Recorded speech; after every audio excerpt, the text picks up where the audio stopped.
next we have Dr. Chuck Wilson. Dr. Wilson serves as the GoMRI's Chief Scientific Officer, which provides scientific and research advice and leadership to GoMRI. He will speak about GoMRI's footprint and its contributions to the oil spill science. Delighted to be here, and thanks to the Sea Grant team for organizing these wonderful events. I'm sorry I can't smile at you today, but I'm in Fairhope, Alabama, and we are still without internet and absolutely no bandwidth other than cell service. Thanks to John, Rita, and Laura for their opening comments, and I wanted to reemphasize how this has just been an incredible three-way partnership between Sea Grant, GOMA, and GoMRI, so it's been absolutely wonderful. Next slide, Jim. Thank you. I wanted to give you a brief perspective on the impact GoMRI has had in the region, and this is a slide that illustrates federal investment in the Gulf region up until about 2011 compared to other large water bodies in the country. This is a little bit of an older table, but it clearly illustrates with an axis on the left of $1 million that the Gulf of Mexico has lagged way behind the Great Lakes and the Chesapeake Bay region. Yet in 2011, GoMRI's funding came online, and it really brought the region on par for the next 9 years of funding. So we hope that this will help stimulate future investment in the Gulf region as it relates to other bodies of water of importance for navigation, recreation, and seafood. Next slide, please. As Rita reported, over the past 10 years, the board has awarded over $400 million and funded consortia and small teams of researchers around the U.S. and the world. This footprint represents roughly 280 institutions. We were in 17 countries. It clearly demonstrates that there are talents all over the country that were necessary to undertake the variety of research funded by GoMRI. BP's directive to the board was to build capacity in the region, and I think we were very successful in supporting and making possible great teams who you'll hear from later located in the Gulf states regions, but their success was certainly built in part on expertise from around the world. Next slide, please. I'm just going to run through some scientific highlights. You'll hear some in more detail shortly, but just wanted to illustrate the breadth of the kind of science that came out of GoMRI. We had a huge investment in oil transport and modeling. The purpose was to learn more about surface and subsurface currents. These studies brought to light an improved understanding of large-scale, medium-scale, and fine-scale currents, both at the surface and down deep. These studies have led to new algorithms and understandings that will improve future tracking of oil, Coast Guard vessel and personnel recovery, and hurricane forecasting, which I'm living in the middle of right now. We had a number of studies invested in microbes and plankton. Our researchers found that there was a distinct interaction in the presence of oil between phytoplankton and bacteria, and it produced a newly described form of marine snow. That's that flocculant you see when you're swimming in the water. This marine oil snow, it became called later, was a mechanism by which oil could get transported to the bottom and bound up in the sediment, and estimates are roughly 10 to 15% of the oil did make it into the deep ocean, is now bound up in the sediment, and will remain there as it is slowly processed.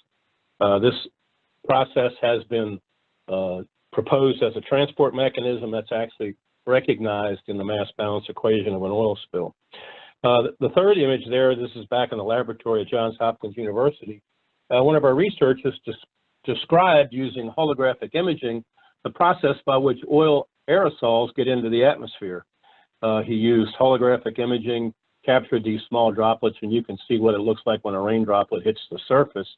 These small droplets of aerosolized oil in the presence of dispersants are very, very small, submicron in size, and actually challenge the filtration capacity of hazmat gear. So they're now considering trying to redefine some of the hazmat gear so it takes out smaller particles because of this science. Next slide, Jen. We had a large suite of investment into the fate of the oil, asking the question, where did it go and what does it look like now? Of interest to those of you in Florida, it was documented that there was a strong and persistent upwelling that drove some of the oil compounds through the subsurface waters to areas along the Florida coast on the West Florida shelf. The second image illustrates that scientists use radiocarbon C14 measurements in the sediment near the spill site to try and calculate how much oil was actually getting into the sediment. Now, this was a different technique than the marine snow formation, but they're both closely linked. And they estimated roughly 10% of the oil got into the sediment. So you can see we're rattling around that 10 to 15% number of oil made it into the sediment around the Gulf of Mexico. The third image there illustrates one of the things that Sea Grant brought to the table for us, where people were very concerned about the fate of oil on the beaches.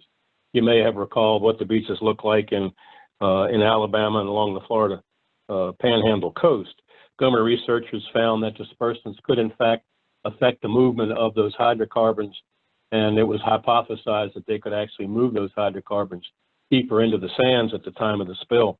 Fortunately, all of these hydrocarbons were rapidly degraded by resident bacteria. Next slide, Joe. Intense interest continues in the dispersant effect on Deepwater Horizon oil and its utility for the future. In fact, we have a workshop coming up in about a month that several of the people who are speaking today will participate in. We frequently get asked the question, and it's not our decision, but would we use dispersants again? So we had scientists that studied dispersant effects and dispersants from native surfactants on how they helped or hindered oil-degrading bacteria, and a variety of studies did prove that both were happening. It made the oil droplets smaller, easier to degrade by bacteria, but also inhibited the ability of bacteria to attach to the oil droplets. In that second image, we had some modelers at the University of South Florida look at how subsea dispersants used during the spunks may reduce oil droplet size, and they found that due to high pressure and gas flow, the oil droplets may have been small anyhow. So there's some debate back and forth, was it really necessary? And that debate continues. And that last image is just one of the many pieces of technology that came to light because of GoMRI's investment. This is an autoclave apparatus that calculated degradation rates of bacteria under high pressure that mimicked conditions in the deep sea. So there's some speculation that dispersants may have helped, and other speculation that it may have hurt microbial degradation. So that jury is still out on that. Next slide, Jim.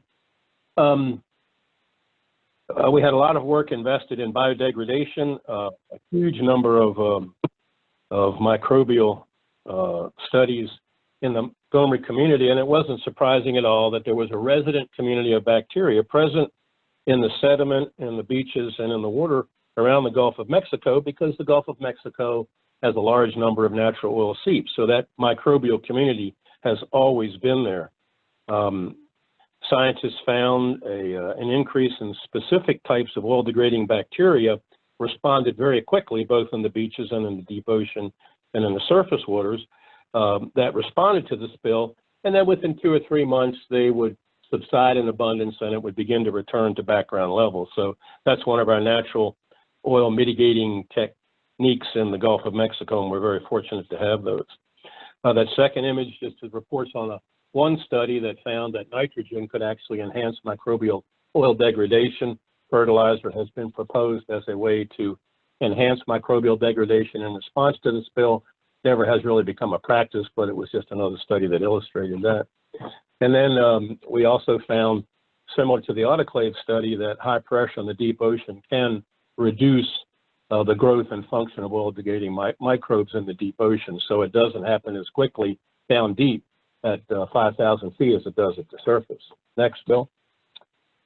Next slide, Bill. Sorry about that. We had a large consortia in Louisiana that studied the effect of the oil spill on the marshes. I think many of you probably saw pictures of the oil coming onto the shoreline along the marshes in Louisiana, and some disheartening images of some of the more charismatic organisms that inhabit that region and the effect on them. What we found is that there was damaged vegetation in non-eroding areas fully recovered after 1.5 years. So that's good news. We found that Spartina and Juncus responded differently than some of the other common vegetation types along our marshes of the Gulf of Mexico. Unfortunately, in areas that were eroding where the oil marsh grass died back, the root mass was lost, and so it actually accelerated erosion. So kind of a good news, bad news story related to the marshes. Common coastal inhabitant are coastal dolphins, which are very bay specific, were shown to have been really seriously impacted by the oil spill, and those impacts continued. Researchers documented high pregnancy failure, lung damage, not unlike COPD and emphysema, and those conditions are still there in some of those Louisiana populations, and reference populations for that study came out of Sarasota. We also had that same research team documented that there are some areas in Louisiana marshes where the oil actually drained down through crab burrows and got into the anaerobic area of the marshes, and those hydrocarbons will likely persist for decades to come. They were still in the same condition 9 years after the study began when the study ended. Next slide. Thanks, Jan. Scientific investigations overall done by GoMRI clearly illustrated the lack of baseline data for the Gulf. It's very scant and was non-existent before GoMRI in many cases. This is particularly true in our deep water communities, and you'll hear from Dr. Sutton today about this. There's a community called the Mesopelagic community, and it's a really interesting community of very unusual looking organisms that are made up of zooplankton, larval fish, ctenophores, which are jellyfish, things like that, and crustaceans. And they're in that 1,000 to 3,000 foot range. And what this team found, and I'm sure Tracy will talk about, is that there were very depressed numbers identified immediately following the spill, yet that depressed population has persisted even to today, and they're an important resource and food source for higher predators like whales and tuna and things like that. That next second image illustrates the extended footprint of the oil spill. Again, very down in deep water, there is a soft coral community. These octocorals are very delicate and have persisted for hundreds of years. A single colony like the one you see could be 800 years old. It will take a very long time for these damaged communities to recover. Where they were in the footprint of the oil spill, communities were wiped out or individual colonies were damaged, and it's going to take a long time for them to recover. And then also in the deep water community, we did find that there was some very efficient methane consuming bacteria that were identified through our microbial research in that community. That was particularly important because methane was a very important part of the gas that came out of the Deepwater Horizon spill. Next one, John. Thank you. At the time of the spill, Sea Grant surveys indicated that there were communities were concerned about oil getting into the food web and what was the oil spill's impact on seafood safety and its lingering impact on fisheries. At the time of the spill, scientists got out shortly thereafter in a time series of phytoplankton, found that the abundance was significantly lower in 2010 than in 2011 and beyond, but those communities have recovered, and you all may know that that's the base of the food chain for the open ocean. We also had researchers that found carbon coming from oil, so that's hydrocarbon carbon, quickly entered the food web, and this is through bacterial degradation and direct consumption of little microdroplets of oil by zooplankton. Well, those zooplankton are eaten by fish, and it gets into the guts of the fish, and so did that magnify up the food chain. Turns out that fish have a very good enzyme system for digesting oil that keeps it out of their fish tissue. So based on the FDA standards that are in place, seafood was safe to eat, but it was still documented that carbon was getting into the food web. And then finally, this is Susan Snyder, who you'll hear about later today, but the CMH team that Steve Morawski runs, and he'll be speaking shortly, found that golden tilefish live on and in the deepwater sediment in the Deepwater Horizon oil spill plume. And still today, the bile and the other internal organs have signatures of Deepwater Horizon oil in them. Fortunately, the team, they're not finding that for things like red snapper that are such a common recreational species. So that, next slide, Jen, that's just a quick synopsis of some of the research highlights. You'll hear much better detail today from the real experts who we're very grateful to But you think about GoMRI legacies, and Rita spoke about this, that the research board and the GoMRI management team and the GoMRI research community are really proud of the footprint we're going to leave behind us. And certainly the most impressive is the amount of research funding that I illustrated that we were able to bring to the Gulf region during, a time of near starvation for the scientific community. We hope that will incentivize future investment. Through the consortia programs that were spun up, we have built this amazing network of really excellent scientists that have worked together to take on a number of new challenges, and so we're looking forward to seeing them evolve. Rita illustrated the number of graduate students. Over 1,200 graduate students have come out of the GoMRI program, and that's the next generation for our academic leaders of the Gulf region and elsewhere. Laura mentioned the Gulf of Mexico Oil Spill and Ecosystem Science Conference that was so successful and will continue.